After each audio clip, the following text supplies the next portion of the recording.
Chris, thank you for joining me today on the Wheel Talk Life podcast, buddy. We've had a few technological issues before we started, but we got there in the end, buddy. Welcome to Chris McEwan. How you doing, pal? I'm good, my friend. And you? How you keeping? Yeah, thank you very much for coming on. As a mutual connection put us in touch to talk all things boxing in Pembroke Amateur Boxing Club, and also GB Team GB Disability Boxing. Looking forward to speaking about all of that, mate. But I like to go back to start with my guest as much as I can and talk about your early years and how you firstly got into boxing and things like that. Yeah, there we are. So originally, I'm from Portsmouth. I joined the armed forces when I was 18. I boxed from a very early age through Lee Park ABC. Boxed in the Royal Air Force, and then I'd done 2.5 years in Iraq and Afghanistan, which was a fantastic opportunity. I loved it. Um, Meeting some incredible people along the way, being in the military, and my military life has definitely shaped me into the person I am today. I love everything armed forces. So the armed forces have been truly incredible to me. And then I met my wife, who is from Pembrokeshire originally, with two children. So, and they got a fantastic relationship with their dad and their family and everything. So it made more sense sacrificing myself than it did taking a family round and follow me around. So I ended up leaving the armed forces after 10 years and then moving to Pembrokeshire. And it ended up being one of the best decisions of my life. Pembrokeshire, beautiful part of the world. Um, and the community support that I get to do with what I do, which we'll talk about, is truly, truly incredible. 100%. That's what we're talking about off camera and what the power of sport can do. Can you talk a bit about like you said there about being in the military and also being boxing from an early age? Would you say that you were somebody that needed guidance and that discipline sort of being in the army and competing, doing sport really helped you? Oh my God, definitely. So where I came from in Portsmouth was a place called Lee Park, and it was quite rough. Um, my boxing club, it was just, and again, the Lee Park ABC, fantastic club run by fantastic people with an amazing caliber of history of boxers who have gone on to do incredibly well. Yeah. So being a very short man when I was No. little, and with sticky out ears, I did get a little bit of grief. But I didn't always let my hands fly. I use humour to get myself out of trouble, which Yeah. seems to work. Sometimes it don't. Sometimes it don't. Sometimes people don't find you funny and end up getting hurt more. But then joining the armed forces, and again, like I say, boxing is just a huge passion of mine. I remember when I was a little boy, my granddad, he lived with us, and he was diagnosed with terminal cancer, and he lived and died in our front room. But I remember as a little boy, sat in the front room at the end of his bed, and he had a little black and white TV. Mum and dad had their little bit of colour TV, but me and him be watching so like Saturday boxing, and you'd watch all the greats. So I come from an era where we're just spoiled with your Nigel Benns, Chris Eubanks, Mike Tyson's, Lennox Lewis's, Vander Holyfield's. It was just amazing, golden era of boxing. So yeah, carried it on within the armed forces. Um, I could have taken it more seriously, definitely. Love the training side of it. I love the discipline side of it. Competed a few times, but I just got into bad habits. I enjoyed socializing, we shall And the say. beer. Yeah, we say it that way. Yeah, definitely, I enjoyed that. So when I ended up leaving the armed forces and then moving to Pembrokeshire, there was a local club just down the road, and I used to just help out every now and then. I'd pop my head in. Great coaches, let me swipe. feel a part of them. So really, really good. And then unfortunately for me, well, the job itself wasn't unfortunate. I worked for a gas company and I ended up having an accident at work, where I ripped my kneecap off. Oh. Um, they was able to save half of it, but the leg itself is weak. I've got a condition called CRPS, which is chronic regional pain syndrome. So every day it feels like I've got shards of glass in my feet or pins and needles in my feet every day, and that shoots up and down my legs. Um, so I've got muscle wastage in that, all hair loss. But just leave you all there. I still get away from A to B. I'll walk very easily on it, albeit in discomfort, but it's amazing what the body can get used to. You get used to it. And then not long after that, something happened, and then I was diagnosed with bipolar. So it was like, cheers for that. But my diagnosis with bipolar ended up being the absolute game changer for me, because when I was a little bit skitty, I used to think that was acceptable and my behavior was acceptable. And then when I found out what I had, then I found out a little bit about myself, my condition. I manage it a hell of a lot better. Um, and then it brought me back into Pembroke Boxing Club, because with my diagnosis with bipolar and with my CRPS and with the medication that I was on, there were certain roles I couldn't undertake anymore, due to being in discomfort or due to the amount of medication I take. So I volunteered myself to raise money for my club, because we was in a really bad facility. Um, I raised a significant amount of money. We've now got a very good establishment, and it's just grown since then, so, and I've been able to create other boxing roles, but we'll discuss that later on. So one thing you will notice about me, I'm very chatty. So So am if I. if you need to stop me every now and then, just say. So I do apologize.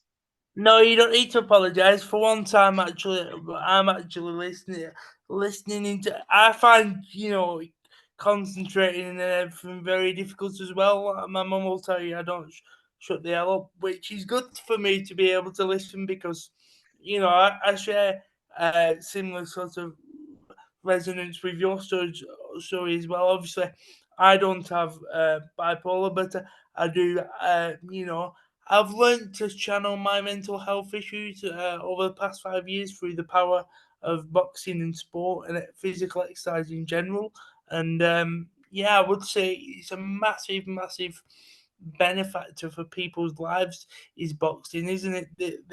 The phrase is, it saves more lives um, than it ever takes, and I would say that's the case for for myself. Maybe not in a literal sense, but in terms of giving me some direction and purpose in life. Because previously, I was a very sort of angry and sort of bitter teenager as hormones go everywhere. And would you say that boxing has helped, channel you and channel your emotions and learn more about yourself?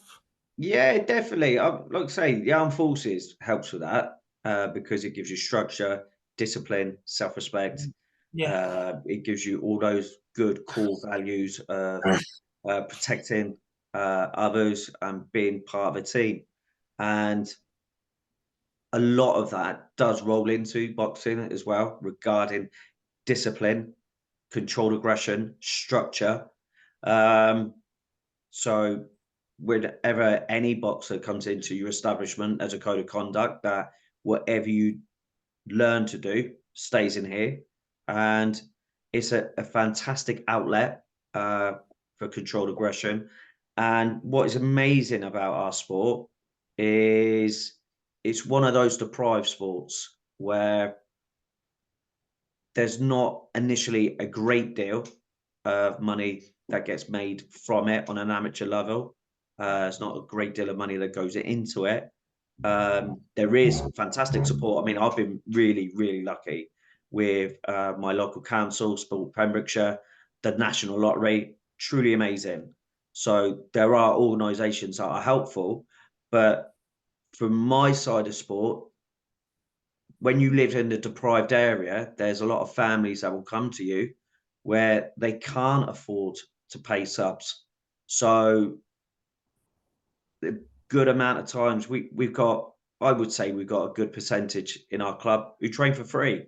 And I would rather have bodies in the club than anybody wandering around on the streets with no purpose. I'd rather them feel part of a team, like, you know.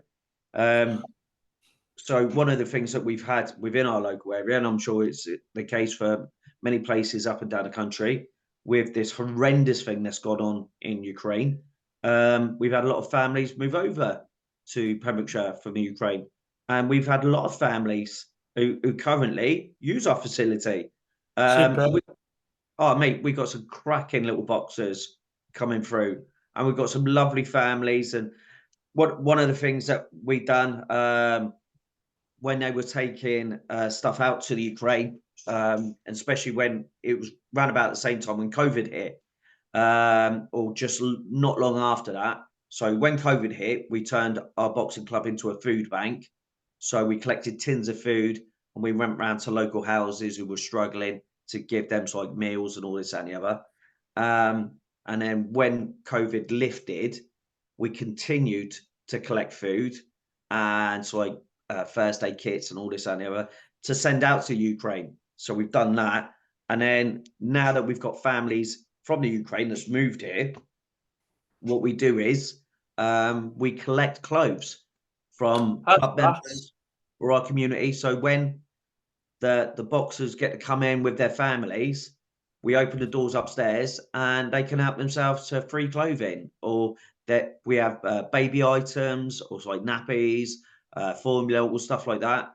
So just to help people out, like, you know, we are a little club with big heart. That's it. I might use that as the thumbnail for the video later because it's true, isn't it? Often, like sport is like in my sense, even though I'm a wheelchair user, um, I was always drawn to the practical subjects at school, like rather than sitting still. I might be physically sat still, but these kind of sports are so much more engaging, and like you say, it doesn't just sort of cover the physical boxing itself, does it? It covers the food bank, providing clothes and a place for people to go.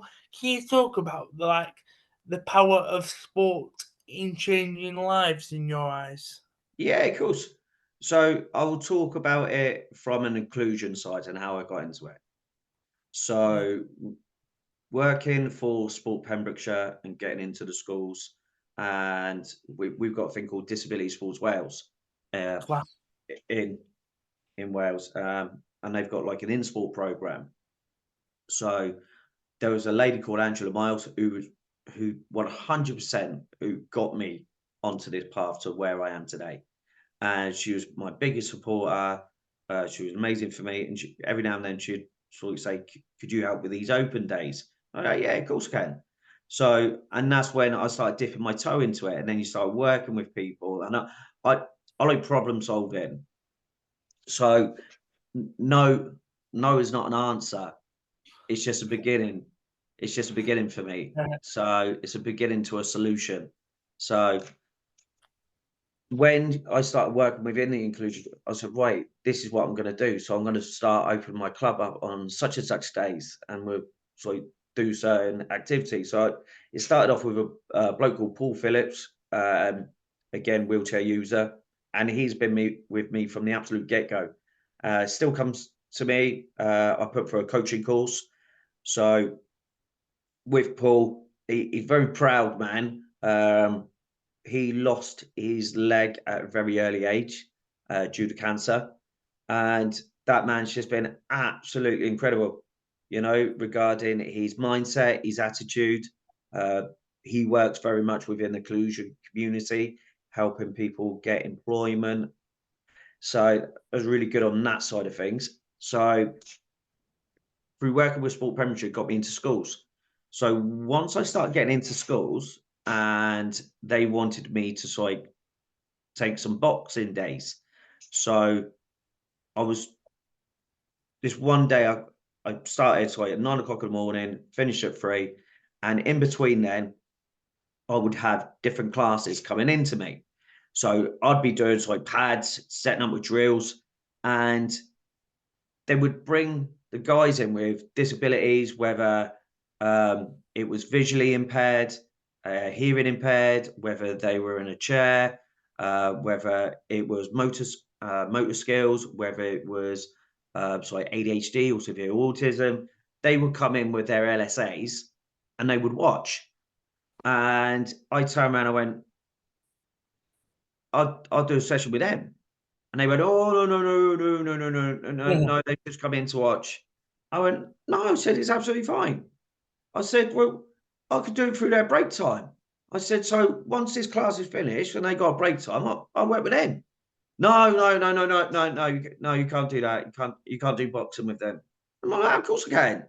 So one of the PE teachers who, again, fantastic supporter of mine, Georgia Davis, she turned around, she went, "Chris can, if we just get in contact with their mums quickly, approve it, I'll go upstairs." She went, "I'll just clear it with the head, explain what Chris is going to do." So I just said to him, "Listen, it's literally going to be touch pad work, Yeah. no engaging in contact." So well, absolutely cool. And there's a boy called Brandon Davis. So for the school side of it, it started with him. So Brandon Davis, I cannot say what he would the condition. I don't want to call it a disease. The condition that he was born with. So his mum was made aware of this condition very early when she was pregnant, that he would have these problems. They made her aware that potentially he might not live long once he's born. So once he was born, they turned around and said, "Well, it, he might not reach said age. He might not be able to do this. He potentially he will never walk." So this boy was born with half a brain. So he has to wear one of those crash helmets where he walks around everywhere, Yeah. and a walker and all this and the other. So me and him, we've been together best part of 4 years now. So he's what, 15. So again, I can forward his video onto you, which I'm more than happy to sort of like and share. And we just showed straight away what motor skills he could do. That he could throw that 1-2, he could throw that hook, he could roll under, he could come to me, he could come back, and we just worked on that movement. And from that, yes, he does use a wheelchair, but he can move around unaided. I'm not just saying that's the power of boxing, that's the power of the individual. Boxing is just a tool, right? It's the individual that makes it happen. A good coach gives them those instructions. It's the individual that makes it.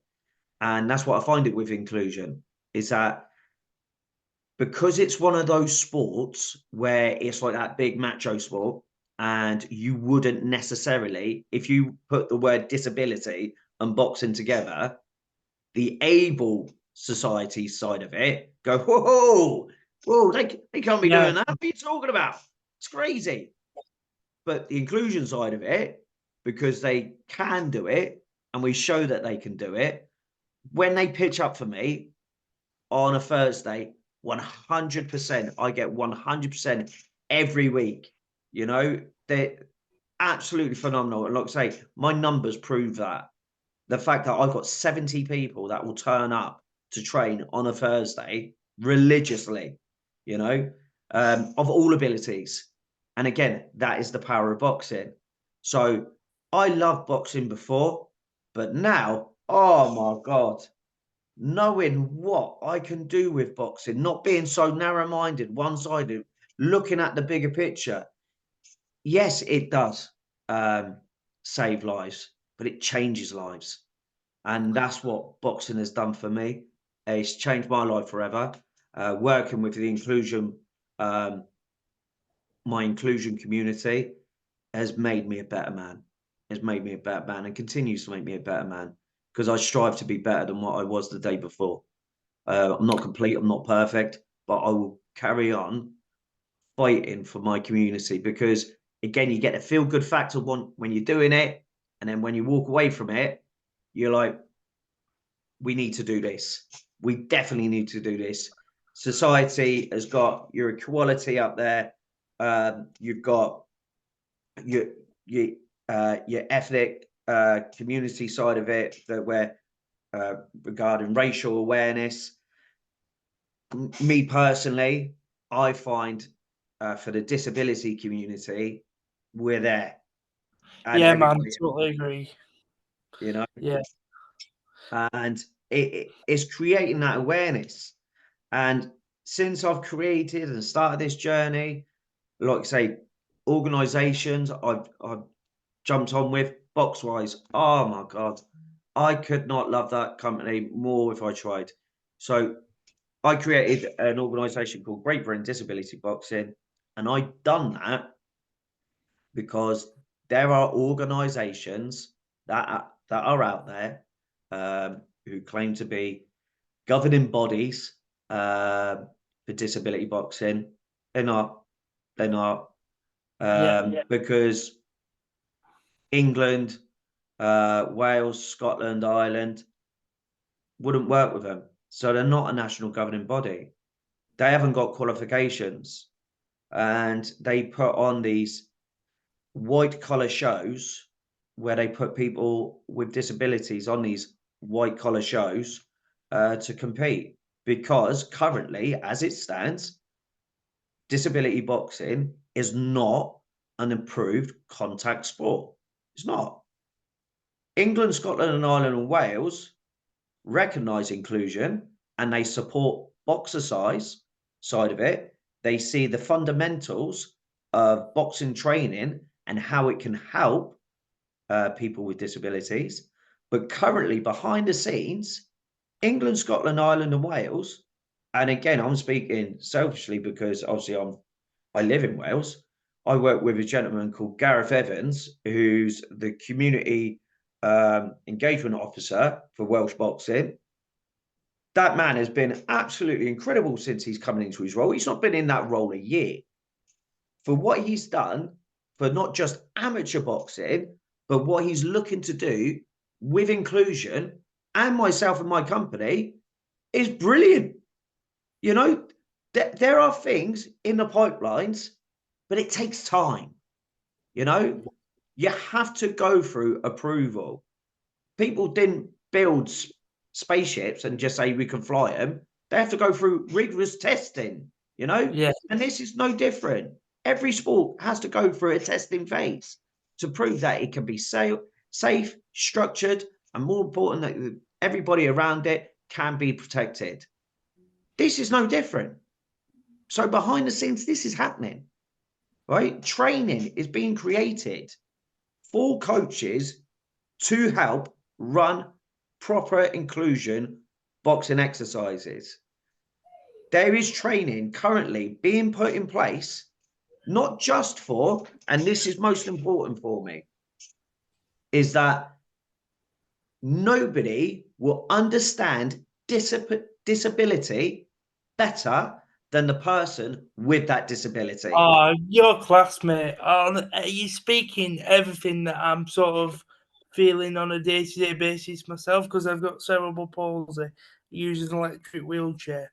I work at, like I said, I've just finished a degree, but it's really annoying as a 24-year-old male to still constantly fight against perceptions that disabled people are that's even the wrong word. Disabled people with additional needs are sat here doing nothing. That, like, you constantly still get people addressing my mum in the street like, oh, does he go to this school? And it's like, I finished school 8 years ago. Or like, people, they don't mean it, but it's, especially when you can sort of articulate yourself and see what's going on.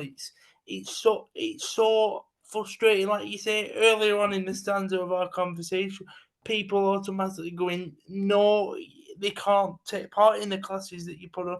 And like you say, it's vital that we get this people with additional needs up there in the forefront, because all these other campaigns, they're absolutely superb. But I feel like people with disabilities are so underrepresented. I'm fighting to improve the care system, also transport system within the local area to enable me to work full time.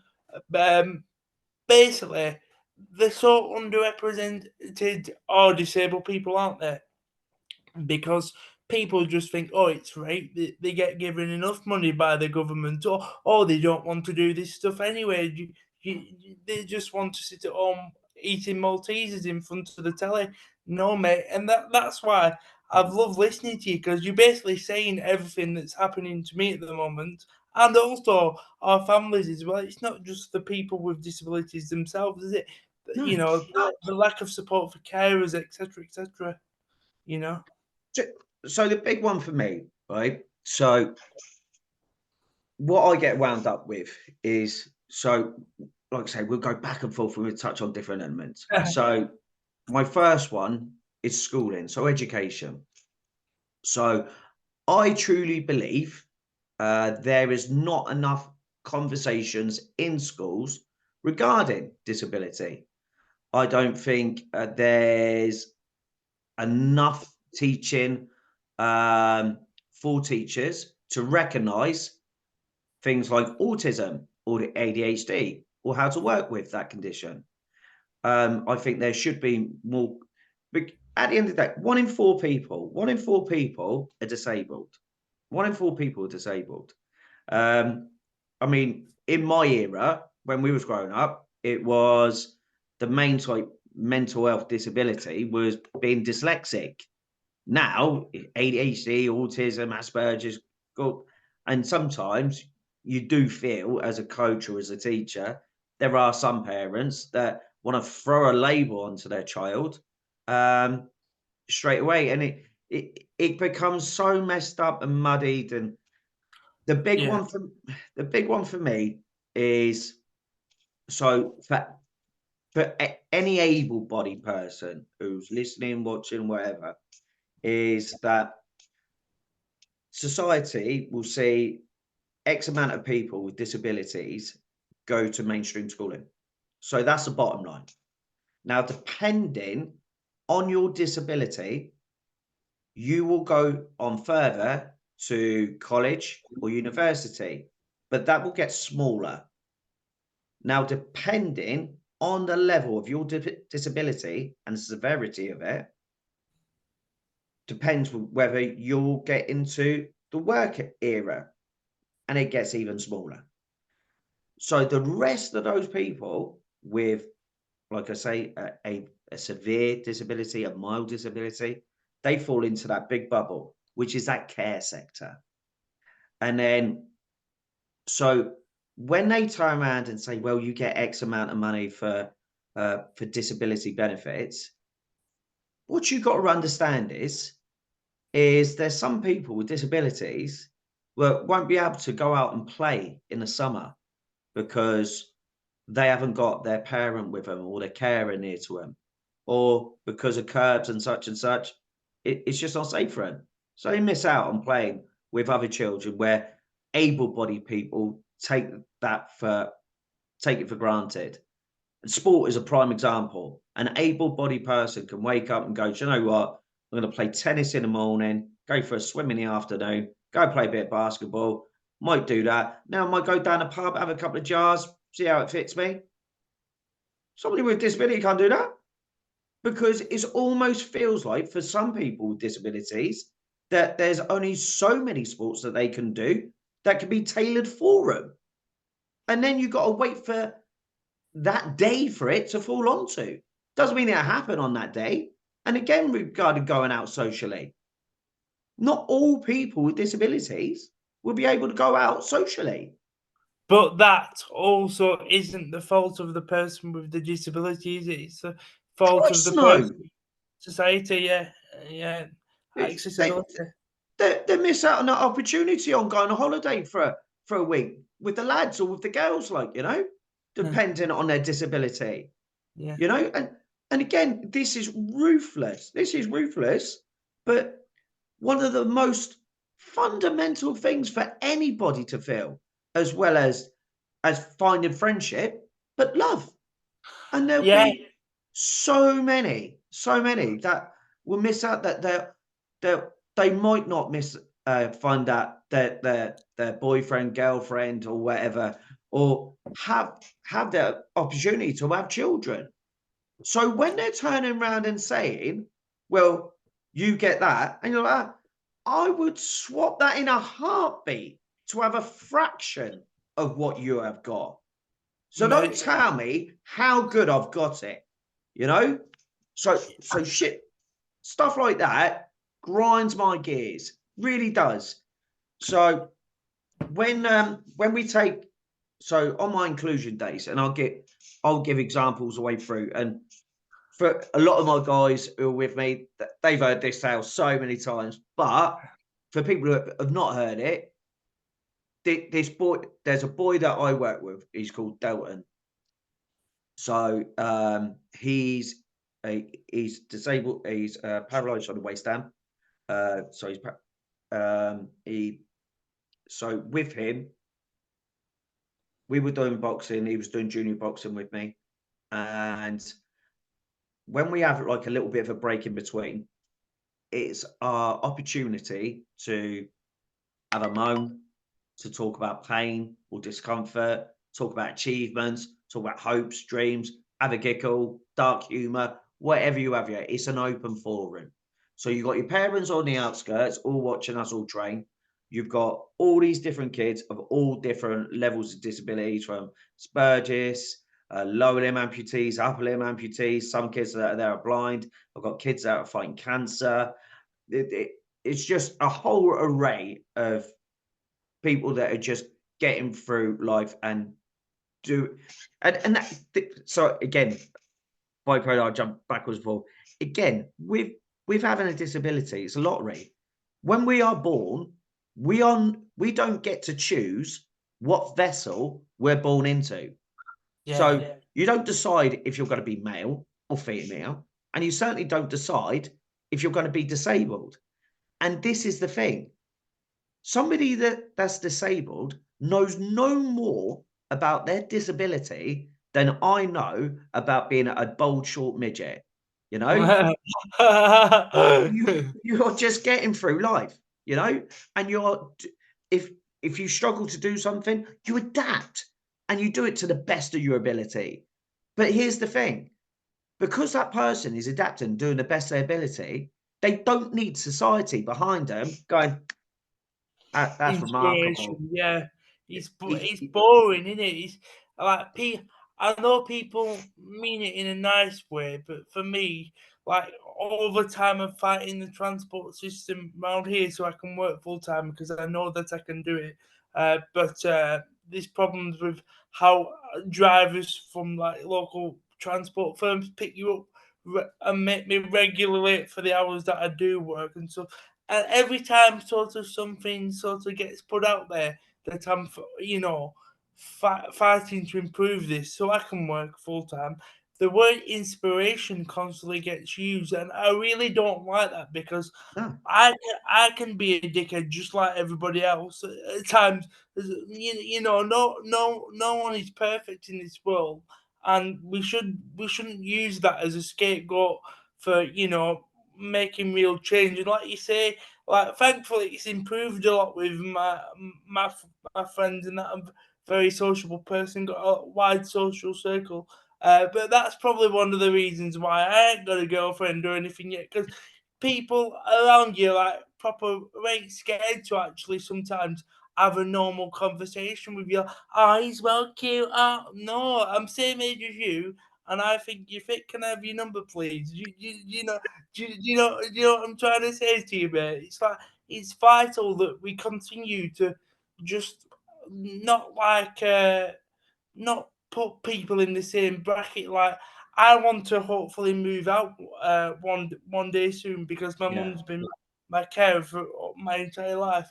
But the local services decide your life on a spreadsheet, and they've openly said in the first instance like that they would put me in like a supported living complex with like other sort of people elderly or people with yeah, severe additional needs. And I mean no disrespect, I work with people with additional needs. it doesn't mean that I want to live with people like me just for the sake of it. Yeah. Do you understand what I'm saying? And this is why I think it's great work that you do. And we haven't even sort of followed the line of questioning it. I'm properly enjoying your passion for this, mate. We're just freewheeling. So again, so I'll go back to Delton. Right. So Delton. So when we was like sitting down, we was having a bit of a break. And like I say, he's been with me X amount of years now, but at the time he was what, 12, 13. So one of the kids with autism just wanted to ask some questions. And what I love about autism is the brute honesty. You know, Yeah, man. it's white or black. You know, there's no grey. It's just brute honesty. But you know where you stand, and that's what I love about it. So he turned around and he asked why he was in an electric wheelchair. So he explained it. So he turned around and he said to him, he went, why's your breath so bad? And he went, oh, he said, well, I've never had a meal in all my life. He said, I have a feeding tube. I've got a Mickey button. And this kid just pulled up his t-shirt and he showed him where his Mickey button was. And he explained to all That's the other class. kids, and there's about 20 or 30 of all different ages. And he turned around and he said, so I get fluid passed through here. And he said, and that's how I feed. So that may be why. That may be why. He said, he said, I have got a little treat. He said that I do love. He went, I love Marmite. He said, he said, I do like a spoon of Marmite every now and then. So he was like, oh, right. And he went, why are your legs shaped like Wotsits? And you could hear some of the mums going, oh my God, it's gone too far. It's going too far. And you're like that. I would rather somebody ask that individual a question than either point and whisper, 100%. you know? So he turned around and he went, oh, and like I say, this kid, I was stood behind him and I was just so proud of him.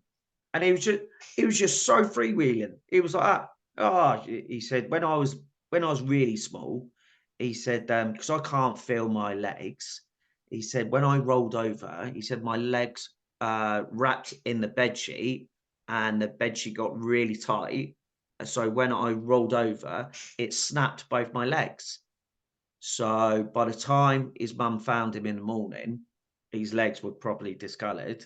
Uh, they were able to save his legs, even though he's paralysed from the waist down. But they've had to fuse them, and so that's why his legs are bowed. And that was it, like, you know. And through his brute honesty and how he opened up, I had somebody then open up regarding how they get on with Asperger's. I then had Yeah. somebody open up how they get on with their cerebral palsy and their frustration with it. I had somebody open up regarding their problems with being blind. I had another little girl. So I've got a little girl called Amelia. She's with me. Now, a lot of people don't know this.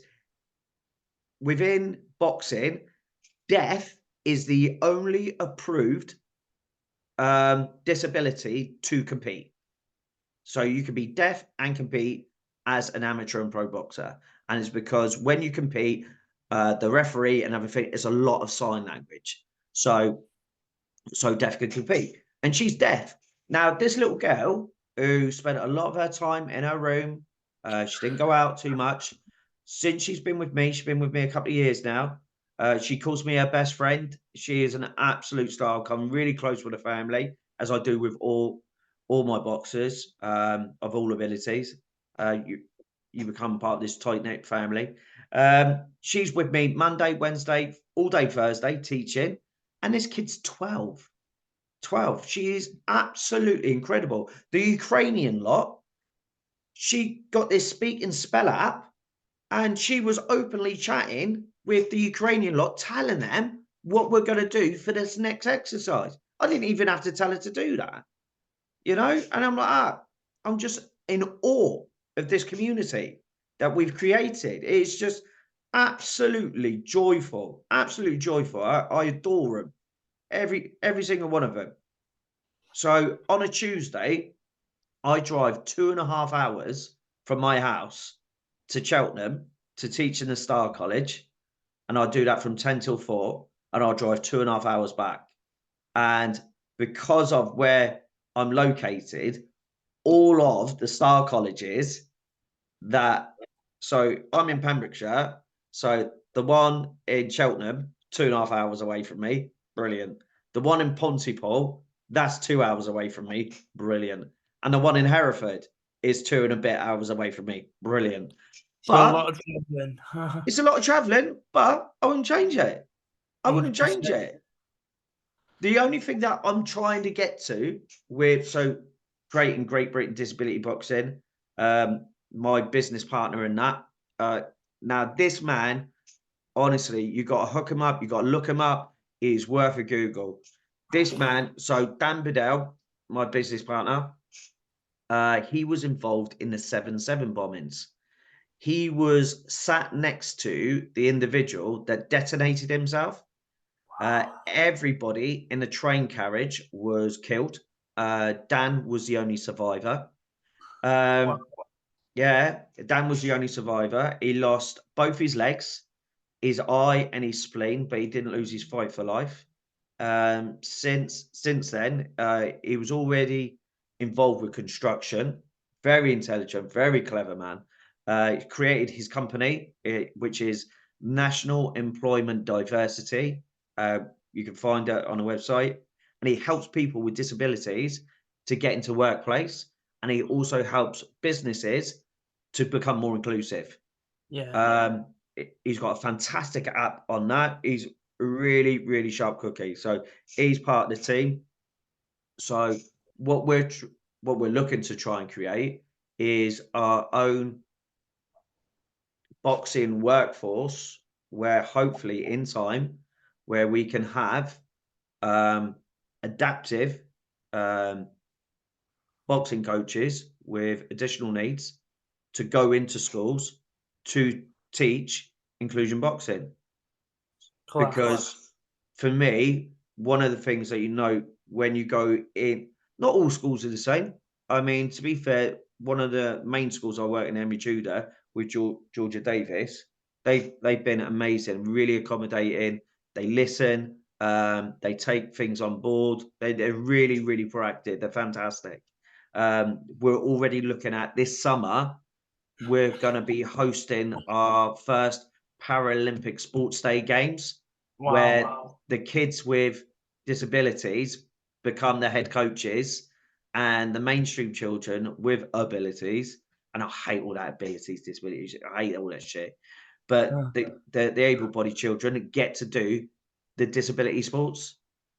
yeah, So because then, it's like turn it on its head. So yeah, it's really, really cool.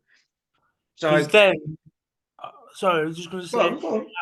I think that's key what you said there, because then, like, say for example, if someone spent a day in the life of someone with an additional need, maybe then they would realize that yes, they have sort of additional needs, but they are just like, you know, me and you, or vice versa. I'm just like my mates, and we get stuck in.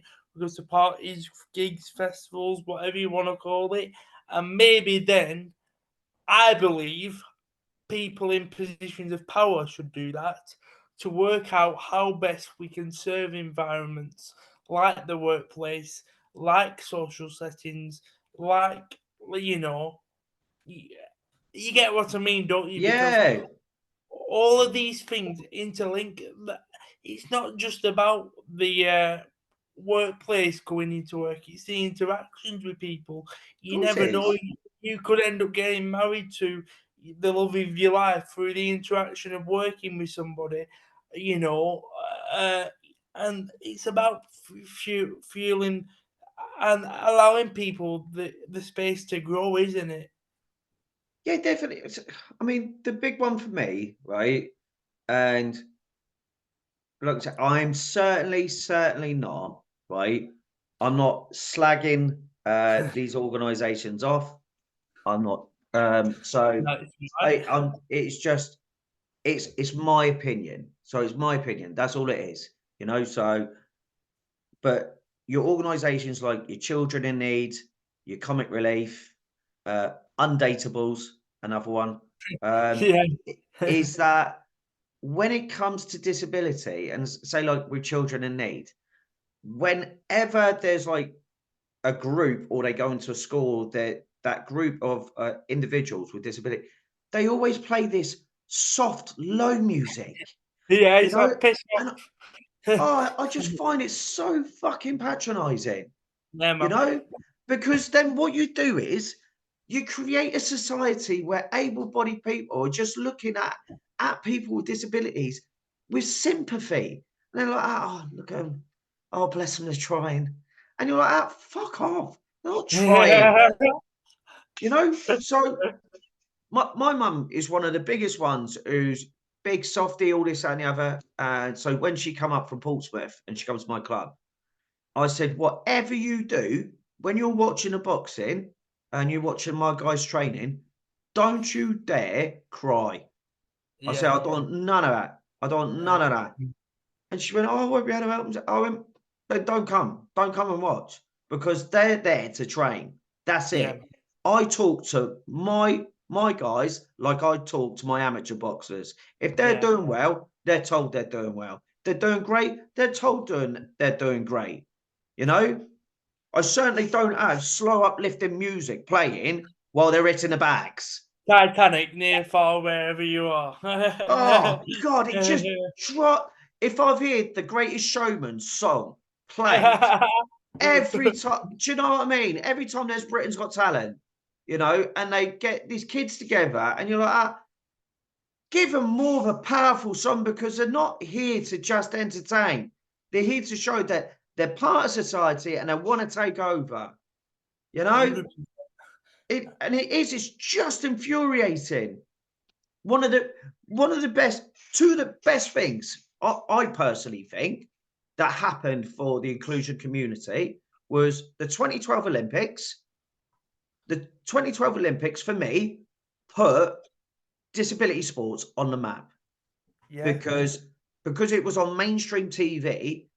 You had people watching it for the first time ever, and you had people watching wheelchair basketball and watching wheelchair rugby. Wheelchair rugby's ruthless. I mean, they Yeah. call it murder ball. I mean, and wheelchair tennis. I mean, oh my god. I mean, that is next level awesome. Next level awesome. But you had people with disabilities doing disability sports, becoming household names who people never ever heard of before. Eddie Simmons, Yeah. prime example. You know, and then the other one that came off the back of that was The Last Leg. Absolutely love it. Is that Absolutely love Alex it. Booker? Yeah, Alex Booker. Is he called? Oh, all three are just absolutely mint. Absolutely mint. Properly put inclusion on the map regarding entertainment, Yeah. where you've got a long list of celebrities who can't wait to get on their show. I mean, there's one clip that I've watched to death that they've got with Johnny Vegas, and if you haven't seen it when he's on the No. last leg, it's just it's priceless. It's absolutely priceless, but it's just amazing, you know. But then, like I say, they'll bring a film out, and whenever a disability is involved, it's slapstick.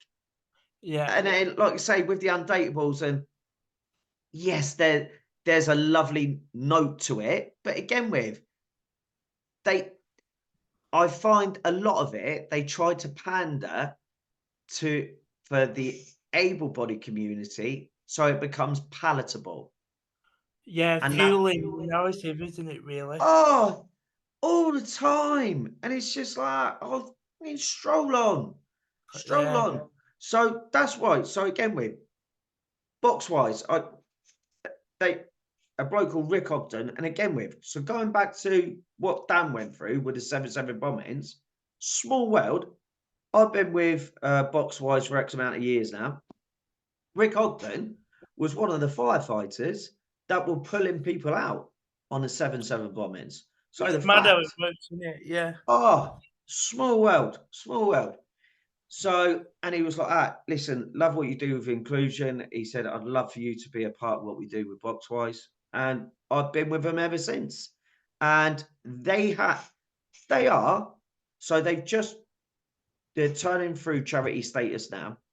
So they are officially the first charity to support inclusion boxing through what we do in Great Britain. Now they work with many other charities. They work with Centrepoint, um, uh, Street Doctors. They work with some amazing charities, but there's numbers with that where there's many, as like with Centrepoint, there's plenty of charities that work within homeless. It is a huge problem and it needs to be sorted. Um, but there's a lot of charities there who are trying to change and make a difference. But through what we're doing with inclusion, we're officially the first one. And Boxwise is one of the first ones charities to support that. And it's truly incredible. For that with them, um, last year I went to Brazil and I taught inclusion boxing. And I just come back and to the tailor end of that year, I went to Africa and I taught inclusion boxing.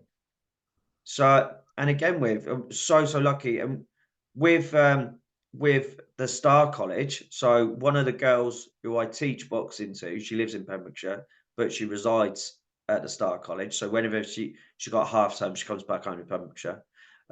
Shannon Fellaini. So, when she was a little girl, she was crossing a road and she was involved in a hit and run, and the shitbag just drove off and left her for dead. And by the time they got an ambulance to her and they got to hospital, she was severely brain damaged. So she communicates through a speaking spell. Yeah. Um, she's in an electric wheelchair, and one arm is fused and the other arm can move. So when her mum first brought her into me, she's like, "Oh, Shannon's coming to watch." I went, do you want to put a glove on? So she was like, nodding, yeah. I said, right, fab. So we get a glove on her. So, right, can you hit there? Boom. Can you hit there? Boom. Can you roll underneath there? Boom. Can you hit it twice? Boom, boom. I said, you've just done all that, right? Don't ever let anybody tell you you can't do something, because we'll find a way that we can do it to best help suit you. So Yeah. she's one of my regular boxers. Whenever she comes up, she'll be with me this Thursday. And I promised her I would go to the Star College and I would teach there for free for the day. Um, I passed all my like DBSs and all my other safety things, so I was cleared to go in there. So as soon as Boxwise found out that I could get in there, they turned around and said, "Well, we want to support you," and they helped support me to teach in all three units. So they honestly an amazing organisation, really, really good. What their CEO, their manager, um, Scott Lovelock, fantastic man. He's such an incredible help towards me. You got Rick Ogden, you got Nick Mahan, you got Emma Turner, you got Tori. You got some really great people. Charlie Bates, really great people behind the scenes that don't get the credit they deserve. Um, and I'm truly thankful for them for where I've got to. So it's all linking up nicely. It's getting there, but it's like with any boxing fight. It ain't going to be easy, but there's rounds in this, and there will be other rounds, and I will keep on going until they ring the bell. 100%, and I totally agree. Like, I think it's important to set everything sort of little milestones to achieving change in it. And over the last few years, I think people around me, eyes opening more to like disability. You know what I love more of Go. them is like the fact that people are noticing things about like accessibility issues that are second nature to me, like people's ignorance, or the fact that there's no drop curb or no disabled toilet, etc., etc. I think that's really powerful, and it makes me happy because that's one of the reasons why I do this podcast. I always feeling danger of repeating myself, but I don't want to be classed as a journalist, right? That's never what I want to do. I just want to show that people aren't sat here at home watching loose women, you know. I'm going to say something really inappropriate then, but I'll leave it off. But you can guess what I'm saying, can't you? Like, it's like these little milestones and little things that you recognise in your head and think, yeah, man, people are starting to listen. You know what I mean. So yeah, kudos to yourself. Mate, you're the voice of the community. I mean, for me, like I say, I'm just a small cog, small cog, like of something that I want to be the bigger picture of. As long as I can be involved in that. One of the things that we do with our guys as well, we've just brought into it, is virtual reality. So Boxwise got me some VR headsets, and I take them into the schools teaching. And what's so great about that is I've got one lad, um, Daniel, he's got like locked in syndrome. Yeah, I've heard. And again, he communicates through a speaking spell. And again, with that boy has got the darkest sense of humor. He really, really has. So yeah, what's really clever is that he can speak on the screen, and then there's a screen the other side, and it comes up with what he said and all this and the other. But he's really stiff and rigid. Abs on him are ridiculous, dear God. But he puts on the headset, so I'll set out for him. So the bloke will come out, do sparring, and I'll have one person assist me holding the controller in one hand, and I'll assist the other hand. And because it's normally locked out, and when you're trying to do physio with him, and you're talking through about breathing, relaxing, it's very hard because you see he's getting frustrated because he wants to breathe, he wants to relax, but those signals are not getting This there. is a conversation I have all the time. Yeah, totally. So when I whack the virtual reality on him, because he's focusing on that, his whole body goes limp. Yeah, So I'm able to help him throw punches, and I can hear if it's making contact. I've played it enough times that I can hear if it's making contact, if he's hit him down there. So he's getting to see himself doing all these actions that on a day-to-day basis that he feels locked into. It's yeah, complete freedom, and that's sport should be for all. And this silly little gaming apparatus has just made something completely inclusive where I could have somebody with absolutely no disabilities could be a fantastic athlete with the VR headset doing the same boxing as I've got somebody with Downs, and they're doing the same thing at the same time, you know. How inclusive is that? It's just quality. So with that, we're working with Swansea University regarding a couple of ideas. I've just worked with Roma, which is a sport medical wheelchair company, and we've created the world's first boxing wheelchair. So, can you oh talk a mate, bit about yeah, of course I can. So I'll send you pictures of that. With our sports boxing wheelchair, we work with different individuals, um, and with it, there's no brakes on it. So one of the that? things with when people talk about wheelchair boxing and boxing, when you're boxing, power is generated from the ground up. So it's all to do with feet placement, turning, Yeah, hips, shoulders. yeah, So when you're in a wheelchair, any punch that is thrown, the impact is taken out through the wheels. The force is taken out. So when you throw that punch, as long as you haven't got brakes on them, which we don't have brakes on our chairs, the force is taken out of it. So there's less impact. And the same with if you take a blow, there's less impact because again, there's yeah, nothing stopping that chair. So at the back of it, there's like a piston where gas can be released. So it depending on your height, your weight. The gas can be released in and out of this. It's got an anti-tip on it at the back, and it's got a very quick turn. So I work and support, and I have many conversations with different countries regarding what they're doing with inclusion boxing. Poland, oh my days! I mean, for what I'm doing, I'm going in schools, I'm teaching. There in Poland, they've got full-on clubs where they've got at least 20 people in wheelchairs doing boxing training, where they have just put on boxing events, competition events. They've actually sent me an email saying, can you put a team up together to come up to Poland? And I'm not at, listen, what you're doing, guys, is great. But where I am, I want to be seen that I'm working with national governing bodies, that we can get something approved and recognised, not somebody saying, well, you can do it. No, if you get it recognised and approved and get the insurance behind it, get the qualifications behind it, then that sport comes credible, and then it becomes approved, and you've got more of a chance of it to get into things like the Paralympics and all this and the other. But again, Paralympics.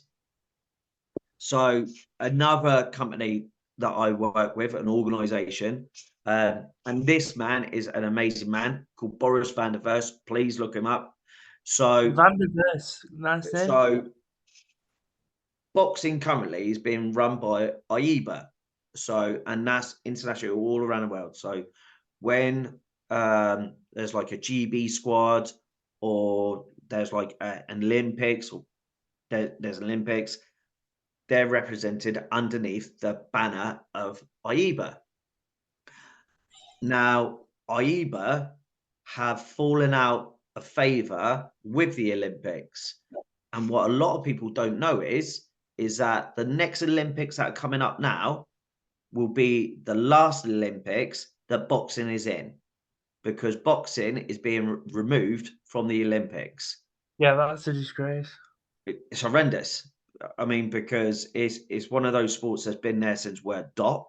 And from an amateur boxing side of it, parking inclusion there 2 seconds, from an amateur side of it, is that's where a lot of our young ones aspire to get.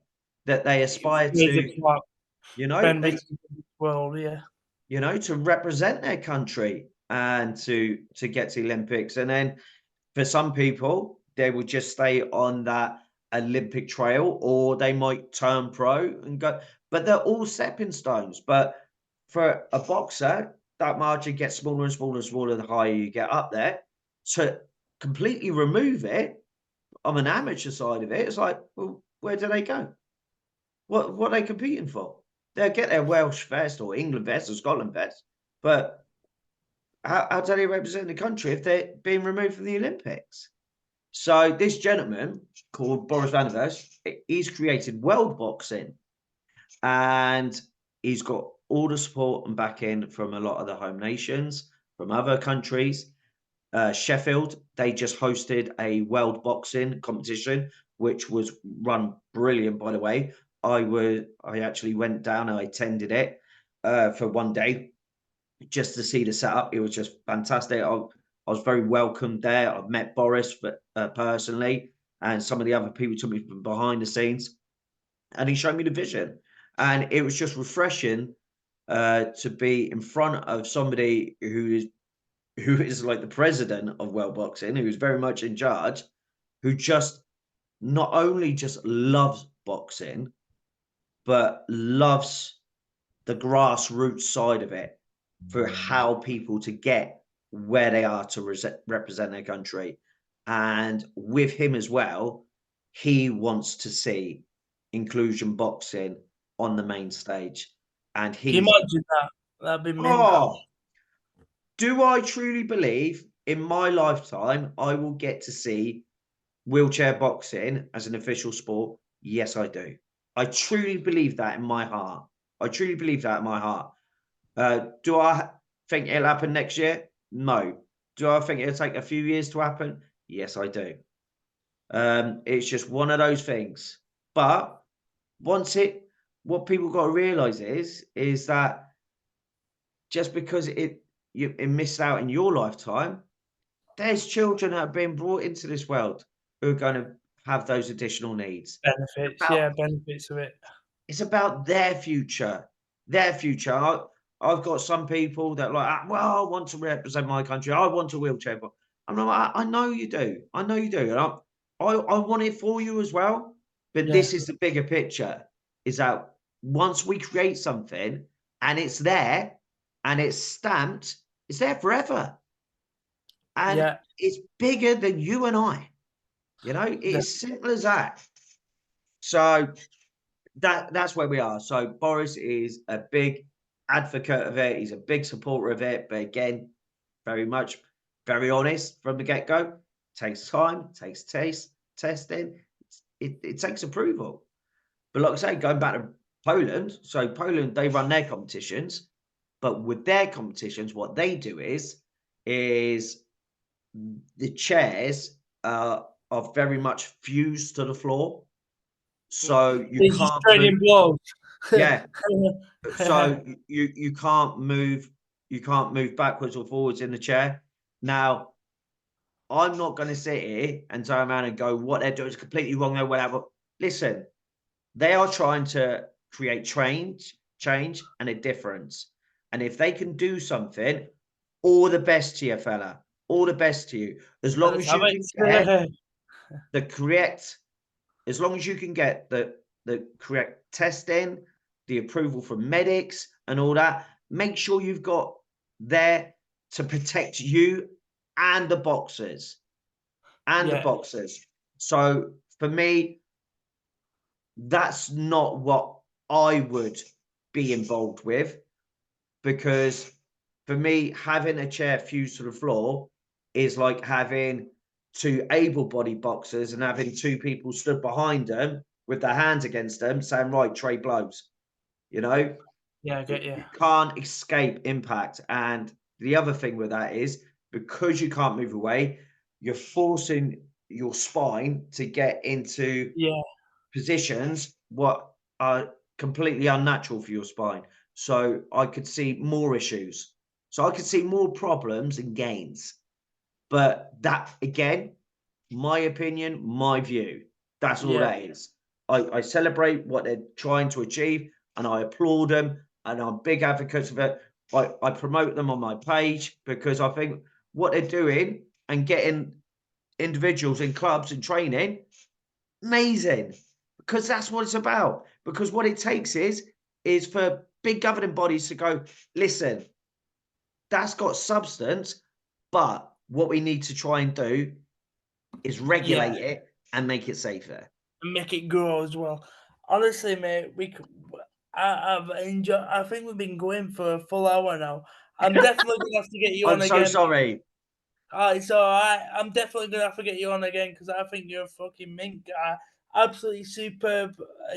Anecdotes, everything. Like it resonates with a lot of my story and a lot of other people I know's story as well. Let's keep on pushing on, not pigeonholing people's abilities. 100%.